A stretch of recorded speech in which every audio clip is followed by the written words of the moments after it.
Good morning बच्चों। Twelfth class की chemistry चल रही है, यूनिट सेकंड है सॉल्यूशन। ठीक है, ली चैटलर प्रिंसिपल। देखो आपने पढ़ा था कि ली चैटलर प्रिंसिपल से पहले आपने इससे पहले पढ़ा था सोलिबिलिटी ऑफ क्या है, solubility of solid in liquid. तो उसमें पढ़ा था, तो उसमें बताया था हमने टेम्परेचर के अकॉर्डिंग क्या है कि टेम्परेचर के अकॉर्डिंग ये इंक्रीज और डिक्रीज होती रहती है। तो देखो टेम्परेचर इंक्रीज तो solubility of solid in liquid के अंदर क्या आ जाएगा, इंक्रीज। तो अब देखो ली चैटलर प्रिंसिपल यही कहता है, according to this principle the solubility of solid substance, the solubility of solid substance, यानी अकॉर्डिंग टू दिस प्रिंसिपल, इस प्रिंसिपल के अनुसार, अकॉर्डिंग टू दिस प्रिंसिपल, तो इस प्रिंसिपल के अनुसार ये बताया गया है कि इस प्रिंसिपल के अनुसार solubility of solid in liquid में क्या हो जाएगी, इंक्रीज। क्या होगी, इंक्रीज।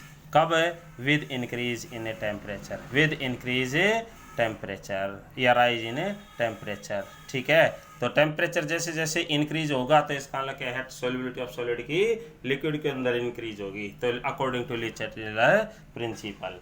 उसके बाद देखिए सोलिबिलिटी, अगला टॉपिक चल पड़ा है सोलिबिलिटी ऑफ गैसेस। किसकी है, गैसेस की इन लिक्विड के अंदर। तो आपने ये पढ़ा है ही कि लिक्विड के अंदर कहता है कि गैस का सॉल्यूशन यानी कोल्ड ड्रिंक्स के अंदर पढ़ा है। तो देखिए हमने यहाँ हमें ये बताया गया है कि मैक्सिमम जो गैस हैं वो सोल्यूबल हैं। ठीक है, लेकिन अकॉर्डिंग टू सिचुएशन आपने पढ़ा था पीछे ने, नेचर के ऊपर भी डिपेंड करते हैं। तो देखो द सोलिबिलिटी ऑफ, लिखा गया है द सोलिबिलिटी ऑफ क्या है, गैस की, of a gas in solvent is express, किसकी फॉर्म में एक्सप्रेस किया जाता है, वो याद रखना है, एक्सप्रेस इन टर्म ऑफ किसकी टर्म में, एब्जॉर्प्शंस कोफिशिएंट, किसकी टर्म में, एब्जॉर्प्शंस कोफिशिएंट भाई। ठीक है, तो एब्जॉर्प्शंस कोफिशिएंट होता क्या है, तो अब अपने को सबसे मेन है ये। ठीक है, तो याद रखना है। वैसे most of the gases are soluble in water as well as some other solvent such as ethyl alcohol या बेंजीन। तो ये चीज़ आपने पहले भी पढ़ी है कि solubility of solid in liquid, तो वो भी क्या है, सोल्यूबल थे, ये भी सोल्यूबल हैं। तो किसके ऊपर डिपेंड करता है, कैसे निकालते हैं इसकी सोलिबिलिटी, एब्जॉर्प्शंस कोफिशिएंट होता क्या है, तो अकॉर्डिंग इसके अनुसार it is defined as the, इसमें क्या बताएगा कि देखो भाई आपने ये पढ़ा है कि कोई भी गैस है उसका वॉल्यूम होगा, कुछ वॉल्यूम होगा, वो क्यूबिक सेंटीमीटर के अंदर, सीसी के अंदर यूज़ करते हैं, cubic centimetre volume of gas. ठीक है, इन क्यूबिक सेंटीमीटर में कितने वॉल्यूम ऑफ सॉल्वेंट में डिजोल्व किया जाता है, तो उसकी क्या कहलाती है, solubility of a gas in liquid में। तो it is defined as the volume of the gas in cubic centimetre dissolve in unit volume of the solvent to form. देखो क्या लिखोगे, तो defined as the volume of, किस चीज़ का volume है, ऑफ द गैस का वॉल्यूम है। ठीक है, इन क्यूबिक सेंटीमीटर डिजोल्ड, तो ये बात आपने याद रखनी है, डिजोल्व इन यूनिट वॉल्यूम, यानी इकाई आयतन के अंदर कितना आपने गैस का वॉल्यूम डिजोल्व किया है, volume of the solvent. To form क्या बना देगा, टू फॉर्म सैचुरेटेड सॉल्यूशन। ठीक है, at NTP, normal temperature pressure भाई। ठीक है, एट एनटीपी नॉर्मल टेम्परेचर।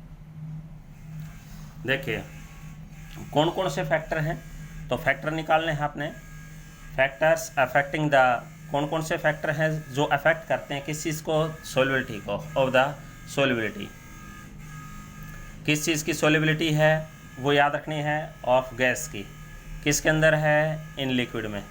ठीक है, तो देखो भाई कल परसों ही बताया था, नेचर के ऊपर डिपेंड करता है। ठीक है, nature of gas and solvent.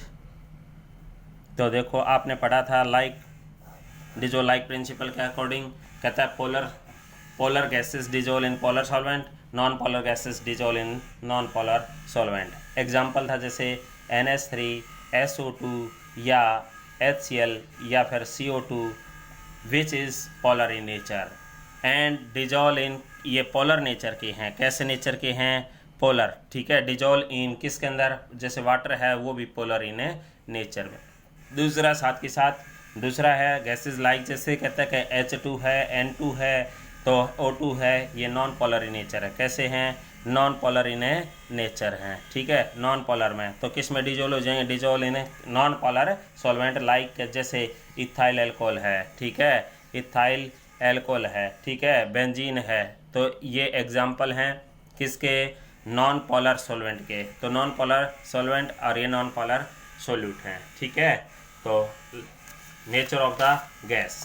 दूसरा देखिए, दूसरा फैक्टर है, पहला फैक्टर था नेचर, दूसरा फैक्टर है इफेक्ट ऑफ टेम्परेचर भाई, ठीक है। टेम्परेचर का क्या इफेक्ट था? तो टेम्परेचर देखो, पहले गैसेस गैस में है तो टेम्परेचर इंक्रीज कर दिया तो गैसेस और गैस में कन्वर्ट हो जाएंगे, यानी कहने का मतलब वो तो लिक्विड में कन्वर्ट होने का मतलब ही नहीं है। तो इट मीन्स इसका मतलब क्या हुआ कि यदि टेम्परेचर बढ़ा दिया solubility of gas in liquid decrease हो जाएगी। तो याद रखोगे, यानी solubility of gas, solubility of a gas, ठीक है, solubility of a gas, gas की solubility decrease with increase the temperature. यदि टेम्परेचर को इंक्रीज कर दिया जाए तो सोल्युबिलिटी क्या हो जाएगी? डिक्रीज हो जाएगी, ठीक है। तो याद रखना है आपने। दूसरा है, अगला है इफेक्ट ऑफ प्रेशर। तो आपने ये पढ़ा है कि जैसे जैसे प्रेशर बढ़ाएंगे तो जो गैसेस हैं वो किस में कन्वर्ट हो जाएंगी? लिक्विड में, और लिक्विड में आ जाएंगे तो लिक्विड में डिजोल्व होना यानी सोल्यूबल होना आसान हो जाएगा। तो इसका मतलब क्या हुआ?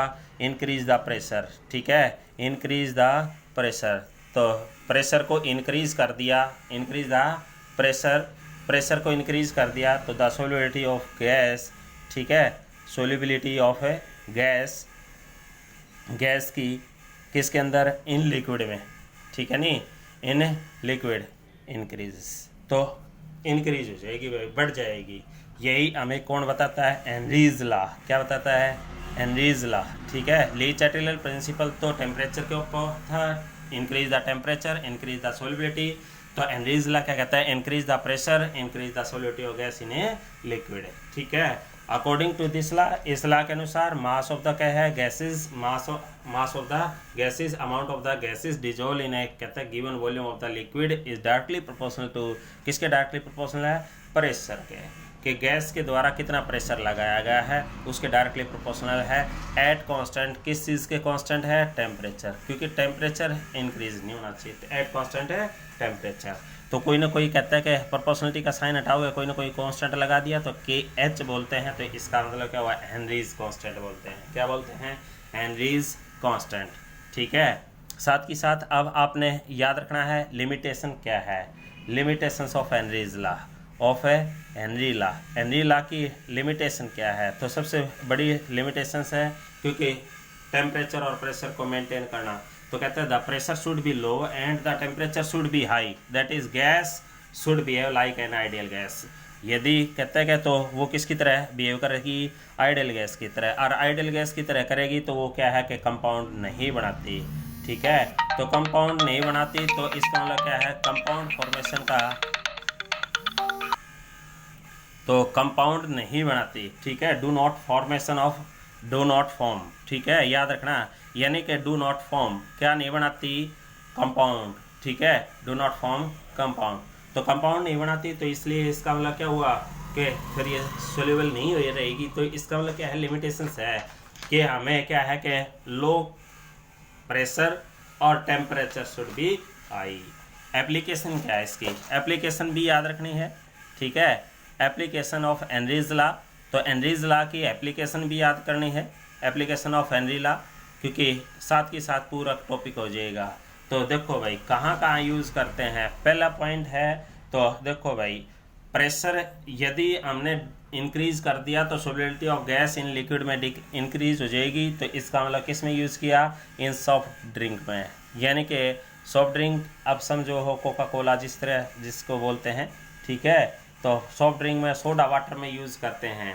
दूसरा है इसका यूज़ जो है it is use in the deep sea diving, यानी गहरे समुद्रों के अंदर भी, ठीक है, तो यूज़ किया जाता है भाई। साथ के साथ तीसरा इसका यूज़ है आपका functioning of lungs, functioning of lungs, क्योंकि लंग का फंक्शन भी यही काम करता है, ठीक है, प्रेशर बनाता है।